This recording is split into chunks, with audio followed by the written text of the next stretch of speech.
بسم اللہ الرحمن الرحیم وقال النبی صلی اللہ علیہ وسلم تسحروا فإن فی السحور برکۃ او کما قال علیہ الصلاۃ والسلام۔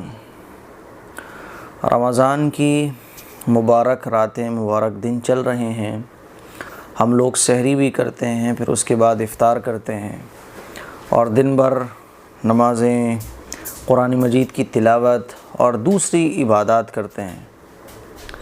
سحری کرنا یہ سنت ہے، اور سحری کو حضور علیہ الصلاۃ والسلام نے برکت کا کھانا قرار دیا اور یہ فرمایا کہ سحری کیا کرو، سحری میں اللہ تعالیٰ نے برکت رکھی ہے۔ ایک دوسری حدیث میں آپ علیہ الصلاۃ والسلام کا ارشاد ہے کہ اللہ اور اللہ کے فرشتے سحری کھانے والوں پر رحمت نازل فرماتے ہیں۔ کتنا بڑا مقام ہمیں حاصل ہوتا ہے جب ہم لوگ سحری کرتے ہیں، کہ سحری ہم کرتے ہیں، اللہ بھی ہمارے اوپر رحمت نازل فرماتا ہے اور فرشتے بھی رحمت نازل ہونے کی دعا کرتے ہیں اللہ تعالیٰ سے۔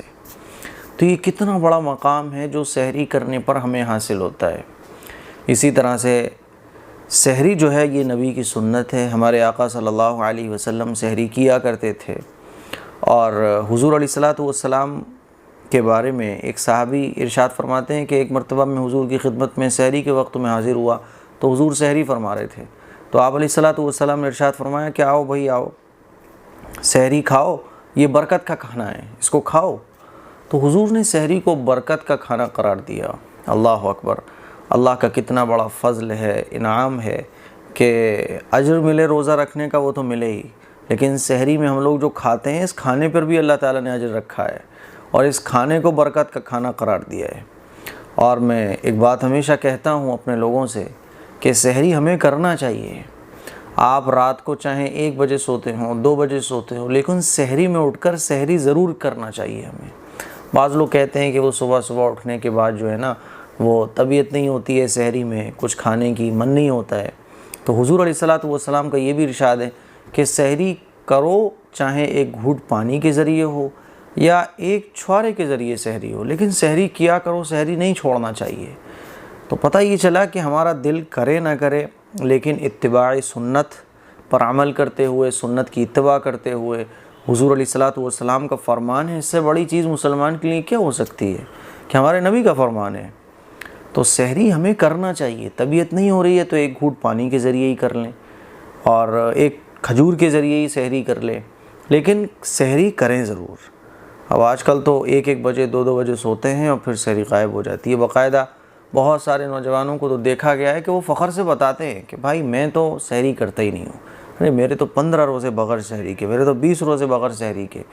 تو اس کو فخر سے اور بتاتے ہیں، یعنی ہم سنت بھی چھوڑ رہے ہیں، برکت کا کھانا جو سحری کو حضور نے قرار دیا ہے اس کو بھی ہم چھوڑ رہے ہیں، اور فخر سے اور بتاتے ہیں کہ صاحب میرے تو اتنے روزے ہیں جو ہے نا وہ بغیر سحری کے ہیں۔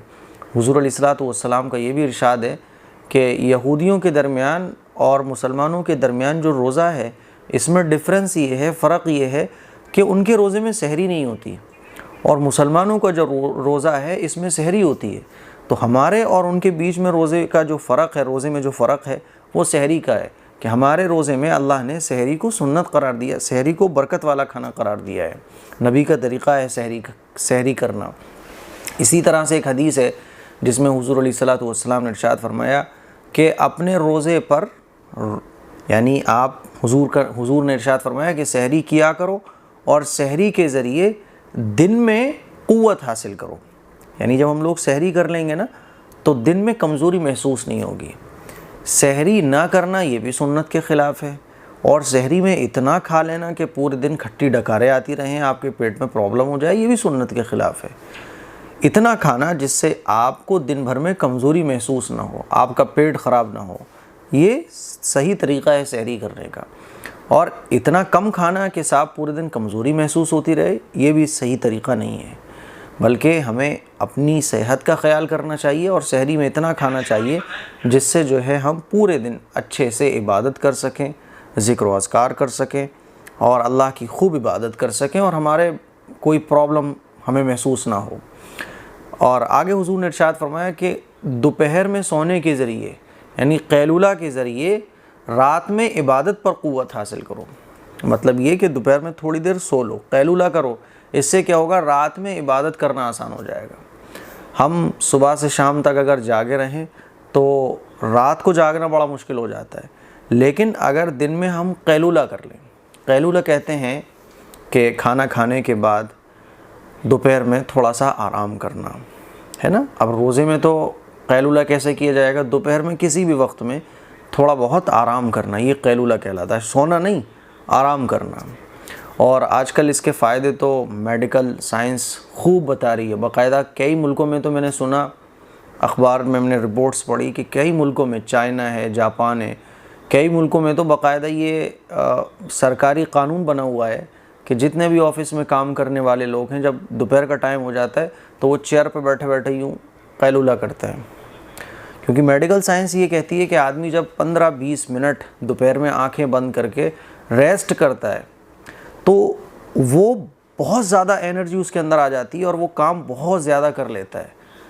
انہوں نے ریسرچ کی کہ بہت سارے لوگ ایسے جو صبح سے شام تک بس کنٹینیو کام کر رہے ہیں، ان کو بیچ میں قیلولہ کرنے کا موقع نہیں دیا گیا، یعنی آرام کرنے کا موقع نہیں دیا گیا، اور ایک ٹیم ایسی تھی جس کو دوپہر میں قیلولہ کرنے کا موقع دیا گیا، تو اس نے جو ہے نا وہ کام ان لوگوں کے مقابلے میں جنہوں نے قیلولہ نہیں کیا تھا، انہوں نے بہت زیادہ کام کیا اور بہت اچھے سے کیا۔ تو اس طرح کی ریسرچ سامنے آتی رہتی ہیں۔ بہرحال یہ ریسرچ بتانے کا مقصد یہ ہے کہ دیکھیے، غیر اب تسلیم کر رہے ہیں، غیر اب ریسرچ کر رہے ہیں۔ ہمارے آقا صلی اللہ علیہ وسلم کا جو طریقہ ہے وہ اکمل ہے، مکمل ہے، وہ انفع ہے۔ حضور علیہ الصلوۃ والسلام کا جو طریقہ ہے وہ سب سے زیادہ نفع بخش ہے، اور حضور علیہ الصلوۃ والسلام کا جو طریقہ ہے وہ دنیا اور آخرت کی بھلائیوں پر مشتمل ہے۔ اسی لیے یہ جو ریسرچ میں بتا رہا ہوں، اور علماء اکرام جو ریسرچ بتاتے ہیں، اس کا ہرگز یہ مطلب نہیں ہوتا کہ حضور علیہ الصلوۃ والسلام کے قول کی تائید کرنا مقصد ہو، بلکہ بہت سارے وہ لوگ ہیں نا جو یہ کہتے ہیں ارے کیا اسلامی تعلیمات کا دنیا سے کیا تعلق ہے۔ ایسا نہیں ہے کہ اللہ کا کوئی حکم ہو اور اس میں دنیا کی بھلائیاں نہ چھپی ہوں، دنیا کی بھلائیاں بھی چھپی ہوتی ہیں اور آخرت کی کامیابی تو ہے ہی۔ تو جیسے جیسے آدمی صحیح ریسرچ تک پہنچتا ہے، میڈیکل لائن جیسے جیسے صحیح ریسرچ تک پہنچ رہی ہے اور پہنچے گی، تو وہ سنت پر ہی آ کر اس کا فل اسٹاپ لگ جائے گا کہ بس یہی بیسٹ ہے۔ اور الحمدللہ بہت ساری چیزیں جو ایک وقت میں یہ سمجھی جاتی تھی ارے یہ کیا ہے، آج اللہ کا شکر ہے کہ صحیح ریسرچ ہوئی اور یہ بات غیروں نے تسلیم کی کہ ہاں یہی طریقہ بیسٹ ہے۔ جیسے کہ کھڑے ہو کر کھانا کھانا، آج میڈیکل لائن سے یہ بات ثابت ہو چکی ہے کہ کھڑے ہو کر کھانا کھانے سے کولن کینسر لوگوں میں ہوتا ہے۔ 1400 سال پہلے ہمارے پیغمبر نے بتایا کہ کھڑے ہو کر کھانا کھانے سے نقصان ہے، سنت کے خلاف ہے۔ اس وقت اگر یہ بتایا جاتا کہ کولن کینسر، یہ کینسر، وہ کینسر، تو لوگ نہیں سمجھ پاتے، تو اس وقت یہ کہا گیا کہ طریقہ بہتر یہ ہے۔ اب جیسے جیسے لوگوں کی ریسرچ پہنچی، آج یہ ثابت ہو چکا ہے کہ کھڑے ہو کر کھانا کھانے سے بہت ساری بیماریاں پھیلتی ہیں۔ بہرحال اللہ کا شکر اور احسان ہمیں ادا کرنا چاہیے کہ اتنا خوبصورت طریقہ اللہ نے ہم سب کو عطا کیا ہے زندگی گزارنے کا۔ تو قیلولہ کرنا سنت ہے۔